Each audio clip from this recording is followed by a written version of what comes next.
નમસ્તે મિત્રો, આજના તાજા સમાચારમાં આપનું સ્વાગત છે। ચાલો ગુજરાતના 10 મોટા સમાચાર જાણીએ ફક્ત 1 મિનિટમાં। પણ તે પહેલા આ વિડીયોને લાઈક કરો, ચેનલને સબસ્ક્રાઇબ કરો અને કોમેન્ટમાં જણાવો કે તમે આ વિડીયો ક્યાંથી। વરસાદના નવા રાઉન્ડની પરેશ ગોસ્વામીની મોટી આગાહી। પરેશ ગોસ્વામીના જણાવ્યા મુજબ દાલ ઉત્તર ભારત પર વરસાદી સિસ્ટમ ડિપ્રેશનના રૂપમાં સક્રિય છે, જેનો શિખર ઝોન ગુજરાત સુધી લંબાવવાની શક્યતા છે। પરેશ ગોસ્વામીના અનુમાન મુજબ 19, 20 અને 21 જુલાઈના રોજ રાજ્યના હુટાહવાચા સ્થળો પર હળવો વરસાદ વરસી શકે છે। કચ્છના રાપર સહિત કેટલાક વિસ્તારોમાં ભારે વરસાદી ઝાપટાની શક્યતા છે। ઉત્તર ગુજરાતના તમામ જિલ્લાઓમાં મધ્યમથી ભારે વરસાદી ઝાપટા વરસી શકે છે। સૌરાષ્ટ્રમાં હુટાહવાચા સ્થળો પર હળવો વરસાદ જોવા મળી શકે છે। દક્ષિણ ગુજરાતમાં પણ મધ્યમથી ભારે વરસાદી ઝાપટા વરસી શકે છે। બાળકોના આધાર કાર્ડને લઈને યુઆઈડીએઆઈની ચેતવણી। યુઆઈડીએઆઈએ 7 વર્ષના બાળકોના આધાર કાર્ડ અંગે મહત્વપૂર્ણ ચેતવણી આપી છે। જો 5 વર્ષ પહેલા બનેલા આધાર કાર્ડમાં બાયોમેટ્રિક માહિતી, ફિંગરપ્રિન્ટ, આંખનો સ્કેન અપડેટ નહીં કરાય તો આધાર નંબર ડિએક્ટિવ થઈ જશે। આ અપડેટ શાળાઓમાં પ્રવેશ, શિષ્યવૃત્તિ અને ડીબીટી સેવાઓમાં મુશ્કેલી ટાળવા માટે અત્યંત જરૂરી છે। અપડેટ કોઈપણ નજીકના આધાર સેવા કેન્દ્ર પરથી મફતમાં કરાવી શકાય છે। પેટ્રોલ અને ડીઝલના ભાવ ઘટી શકે છે। પેટ્રોલિયમ અને કુદરતી ગેસ મંત્રી હરદીપસિંહ પુરીએ આશા વ્યક્ત કરી છે કે પેટ્રોલ અને ડીઝલના ભાવ ઘટશે। તેમણે કહ્યું, જો લાંબા સમય સુધી ક્રૂડ ઓઇલના ભાવ પ્રતિ બેરલ $65 પર રહેશે તો આગામી 2 થી 3 મહિનામાં પેટ્રોલ અને ડીઝલના ભાવમાં ઘટાડો થવાની અપેક્ષા રાખી શકાય છે। જો કે, તે બધું પરિસ્થિતિ પર નિર્ભર કરે છે। જો ઈરાન-ઇઝરાયલ તણાવ જેવું કંઈક થાય છે તો પરિસ્થિતિ બદલાઈ શકે છે। પ્રધાનમંત્રી પાક વીમા યોજના પીએમ ફસલ બીમા યોજના। પ્રધાનમંત્રી વીમા યોજના હેઠળ જો પાકને નુકસાન થાય છે તો ખેડૂતોને સરકાર દ્વારા વીમા સ્વરૂપે વળતર આપવામાં આવે છે। જાણો આ યોજનામાં કોને લાભ મળે છે। દેશની 50%થી વધુ વસ્તી ખેડૂતોની છે।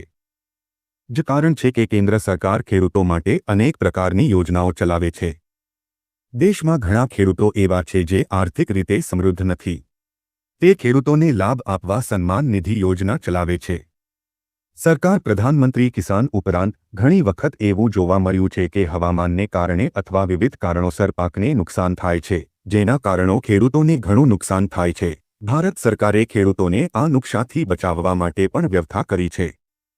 માટે ભારત સરકાર દ્વારા પ્રધાનમંત્રી ફસલ વીમા યોજના ચલાવવામાં આવી રહી છે, જેના હેઠળ જો પાકને નુકસાન થાય છે તો ખેડૂતોને સરકાર દ્વારા વિચાર સ્વરૂપે વળતર આપવામાં આવે છે।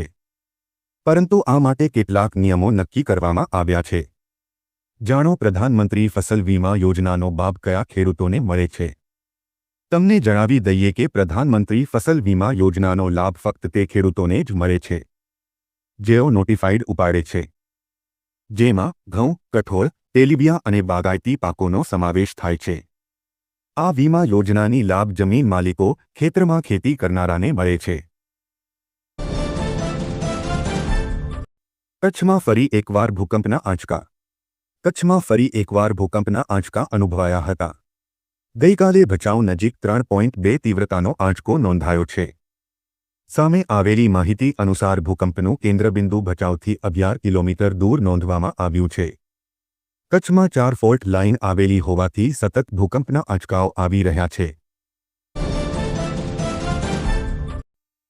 કૃષિમંત્રીની મોટી જાહેરાત। રાજ્યમાં બાગાયતી ખેતીના વાવેતર માટે 4 સેન્ટર બનશે તેવી જાહેરાત કરવામાં આવી છે।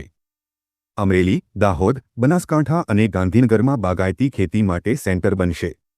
આ સેન્ટરમાં બાગાયતી ખેતી માટેની તાલીમ અને નિદર્શન આપવામાં આવશે। કૃષિ મંત્રી રાઘવજી પટેલ દ્વારા આ બાગાયતી ખેતીના વાવેતર માટેના સેન્ટર બનાવવાની માહિતી આપવામાં આવી છે। ઉલ્લેખનીય છે કે બાગાયતી ખેતી ખેડૂતોને વધારાની આવક મેળવવામાં મદદ કરે છે। ટ્રાફિક નિયમોનું પાલન ન કરે તો વાહન જપ્ત થશે। અમદાવાદ શહેરમાં ટ્રાફિકને લઈને હાઈકોર્ટે કડક વલણ અપનાવ્યું છે। ટ્રાફિકની સમસ્યા હલ કરવા હાઈકોર્ટે સરકારને સૂચન કર્યું છે। કોઈ નિયમોનું પાલન ન કરે તો વાહન જપ્ત કરવાની કામગીરી કરો જેવા વગેરે સૂચનો હાઈકોર્ટ દ્વારા કરવામાં આવ્યા છે. જો તમે રોંગ સાઈડમાં વાહન ચલાવ્યું તો જપ્ત થશે. ખુશખબર, મોંઘવારીમાંથી રાહત. જીએસટીમાંથી 12% સ્લેબ નાબૂદ થઈ શકે છે. સરકાર જીએસટીમાં મોટા ફેરફારો કરવા જઈ રહી છે. પ્રધાનમંત્રી કાર્યાલય એજએમાં મોટા ફેરફારને સૈદ્ધાંતિક મંજૂરી આપી દીધી છે. સૂત્રોનું માનીએ તો જીએસટી અમલીકરણના 8 વર્ષ પછી આ પહેલો મોટો ફેરફાર હશે. ઓગસ્ટમાં સંસદના ચોમાસા સત્ર પછી યોજાનારી જીએસટી કાઉન્સિલની બેઠકમાં અંગેનો પ્રસ્તાવ રજૂ કરી શકાય છે. જીએસટી કાઉન્સિલ સૌથી મોટી સંસ્થા છે જે પરોક્ષ કર પર નિર્ણય લે છે. નાણાં મંત્રાલય રાજ્યો સાથે વાત કરીને આ સુધારાને આગળ વધારવા માટે સર્વસંમતિ બનાવવાનો પ્રયાસ કરશે. મંત્રાલયે આ પ્રસ્તાવ પર સંબંધિત વિભાગો સાથે વાતચીત શરૂ કરી છે. નવું વર્ષ, બેંક ખાતા બંધ થશે. ભારતીય રિઝર્વ બેંકે વર્ષના પ્રથમ દિવસે 3 પ્રકારના બેંક ખાતા બંધ કરવાનો નિર્ણય લીધો છે. છેલ્લા 12 મહિનામાં કોઈ પણ પ્રકારની પ્રવૃત્તિ થઈ નથી એવા ખાતા નિષ્ક્રિય કરશે. લાંબા સમયથી ઝીરો બેલેન્સ ધરાવતા આવા ખાતા પણ 1 જાન્યુઆરીથી બંધ થઈ જશે. ડોરમેટ એકાઉન્ટ આ એક એવું એકાઉન્ટ છે જેમાં 2 વર્ષ કે તેથી વધુ સમયથી કોઈ વ્યવહાર થયો નથી. જન્માષ્ટમી અને નવરાત્રી બંને બગડશે. અંબાલાલે કરી મુશળધાર વરસાદની આગાહી. હાલમાં વરસાદે થોડો વિરામ લીધો છે, પરંતુ ઓગસ્ટ મહિનામાં પણ વરસાદ રહેશે.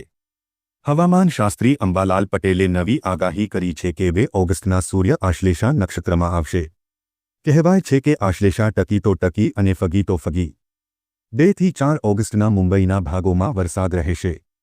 6 થી 10 ઓગસ્ટના ગુજરાતના ભિન્ન ભાગોમાં વરસાદ રહેશે. આગાહીમાં આગળ વાત કરતા અંબાલાલે જણાવ્યું કે 14 અને 15 ઉત્તર ભારતમાં કેટલાક ભાગમાં ભારે વરસાદ રહેશે. 16 અને 17 ઓગસ્ટના પૂર્વ ભાગોમાં વરસાદ રહેશે. 19 થી 23 ઓગસ્ટના ગુજરાતમાં વરસાદની શક્યતા રહેશે. 15 થી 17 ઓગસ્ટના વાદળછાયું વાતાવરણ રહેશે અને સામાન્ય વરસાદ રહેશે. ખેડૂતોને મળશે મફત છત્રી. વર્ષ 24 થી 25 માટે બાગાયત ખાતાની વિવિધ યોજના હેઠળ ફળ અને શાકભાજીનો બગાડ અટકાવવા માટે નાના વેચાણકારોને વિનામૂલ્યે છત્રી શેડ કવર પૂરવા માટેની યોજના અમલમાં છે. આ યોજનાનો લાભ લેવા ખેડૂત પોર્ટલ પર અરજી કરવામાં આવે છે. આ યોજનાનો લાભ લેવા માંગતા ફળ શાકભાજી ફૂલપાકો તથા નાશવંત કૃષિ પેદાશોનું રોડ સાઇડ વેચાણ કરતા, હાટ બજારમાં વેચાણ કરતા કે લારીવાળા ફેરિયાઓએ આ સમયમર્યાદામાં ખેડૂત પોર્ટલ પર અરજી કરી દેવી.